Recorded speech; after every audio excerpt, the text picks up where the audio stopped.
Setelah kita memasukkan buku besar, AJP, NS, dan NL, kita lanjut pada LRA atau laporan realisasi anggaran.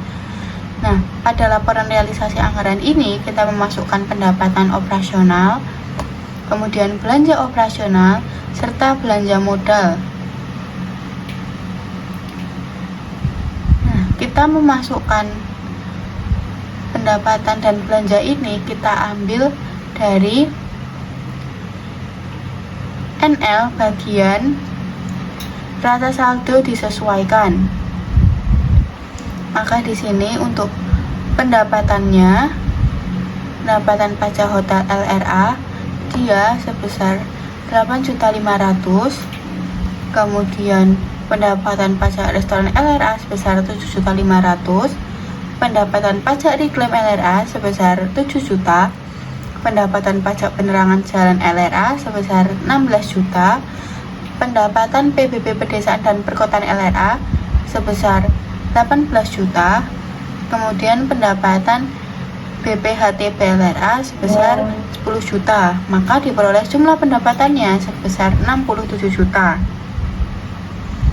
Setelah itu kita masukkan nominal yang belanja.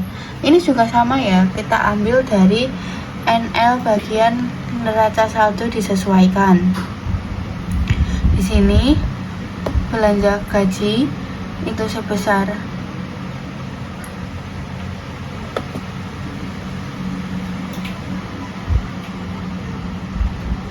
belanja gaji sebesar 25 juta, bahan habis pakai sebesar 1.200.000. Belanja jasa kanan sebesar 200, belanja habis pakai sebesar 1.250.000, belanja perawatan kendaraan bermotor sebesar 1.200.000, belanja perjalanan dinas sebesar 2.300.000, dan yang terakhir belanja pemeliharaan gedung sebesar 1 juta. Maka jumlah belanja operasional di sini sebesar 31.950.000. Kemudian kita masuk pada belanja modal. Di sini ada belanja modal pengadaan alat angkutan darat bermotor sebesar 40 juta, belanja modal pengadaan komputer sebesar 15 juta. Maka diperoleh jumlah belanja modalnya sebesar 55 juta. Nah, untuk jumlah belanja ini kita jumlahkan dari jumlah belanja operasional dan jumlah belanja modal, sehingga didapat LRA-nya ini defisit ya teman-teman, defisit sebesar 19.950. Kita tahu surplus atau defisit itu adalah dari jumlah pendapatan dikurangin jumlah belanja. Setelah kita memasukkan jurnal LRA atau laporan realisasi anggaran, kita akan masuk pada jurnal LO atau laporan operasional. Di sini masih sama, kita cara mencari pendapatan dan beban LO itu dari neraca lajur yang neraca saldo setelah disesuaikan. Sehingga di sini diperoleh untuk pajak pendapatan hotel LO-nya sebesar 8.500.000, pajak restoran LO sebesar 7.500.000, pajak reclaim sebesar 4 juta, pajak penerangan jalan sebesar 15 juta, pajak PBB pedesaan dan perkotaan sebesar 20 juta, pendapatan BPHTB sebesar 10 juta, maka jumlah pendapatannya diperoleh 65 juta. Kemudian untuk bebannya sendiri, di sini yang pertama ada beban gaji dan tunjangan sebesar 25 juta, beban jasa kantor 1.600.000, beban bahan habis pakai 1.750.000, beban perawatan kendaraan bermotor 1.200.000, beban perjalanan dinas 2.300.000, beban pemeliharaan gedung 1 juta, beban penyusutan peralatan dan mesin 12 juta, beban penyusutan gedung dan bangunan 11.250.000, beban penyisian piutang pendapatan 200.000, sehingga diperoleh jumlah bebannya sebesar 56.300.000. Nah, di sini juga ada surplus dan defisit. Untuk laporan operasionalnya itu dia surplus ya, sebesar 8.700.000. Cara mencarinya sama seperti yang laporan realisasi anggaran tadi, yaitu dari jumlah pendapatan dikurangi dengan jumlah beban, sehingga di sini diperoleh surplus 8.700.000.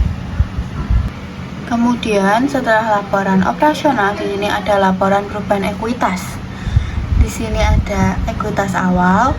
Nah, ekuitas awal ini kita ambil dari neraca awal yang ini ya, sebesar Rp362.500.000.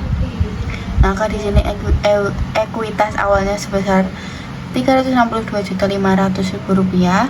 Surplus atau defisit LO kita ambil dari laporan operasional tadi, yaitu dia surplus sebesar 8.700.000.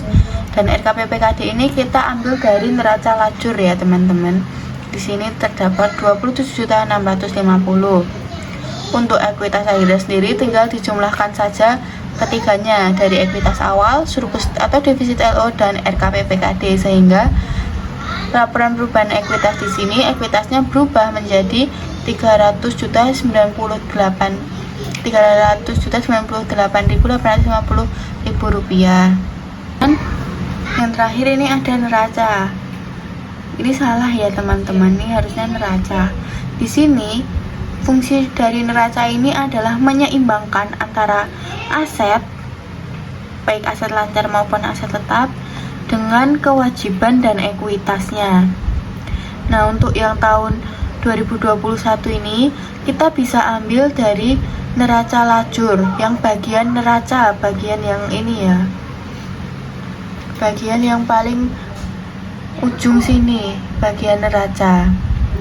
Kemudian untuk yang tahun 2020 ini kita ambil dari neraca awal, dari data neraca awal yang ini ya.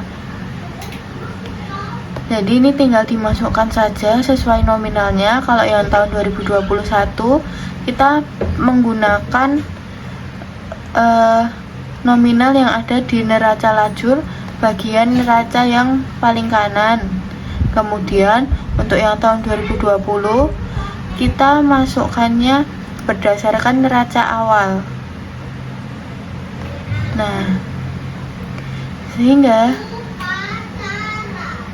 di sini tuh diperoleh total aset lancar di tahun 2021 adalah 16 juta, sedangkan tahun 2020 8 juta. Total aset tetap di tahun 2021 386.250.000, di tahun 2020 354.500.000. Sehingga total aset di tahun 2021 yaitu 402.250.000, dan yang di tahun 2020 yaitu 362.500.000. Untuk kewajibannya yang di tahun 2020 ini 0 ya teman-teman. Kemudian yang pada tahun 2021 itu terdapat Rp3.400.000. Untuk ekuitasnya yang tahun 2021 itu menjadi 398.850.000. Nah, untuk ekuitas akhir ini yang tahun 2021 kita ambil dari yang laporan perubahan ekuitas ini ya. Jadinya kan dia Rp398.850.000. Dan tahun 2020 masih sama dari neraca awal ini. Maka diperoleh total ekuitasnya untuk tahun 2021 Rp398.850, dan tahun 2020 ada Rp362.500. Sehingga diperoleh total kewajiban dan ekuitas tahun 2021 adalah Rp402.250, dan tahun 2020 ada Rp362.500.000. Nah, dari sini kita bisa lihat ya teman-teman, total aset dan kewajiban dan ekuitas di tahun 2021 itu seimbang, yaitu Rp402.250.000. Dan pada tahun 2020 total aset serta kewajiban dan ekuitasnya juga seimbang, yaitu Rp362.500.000.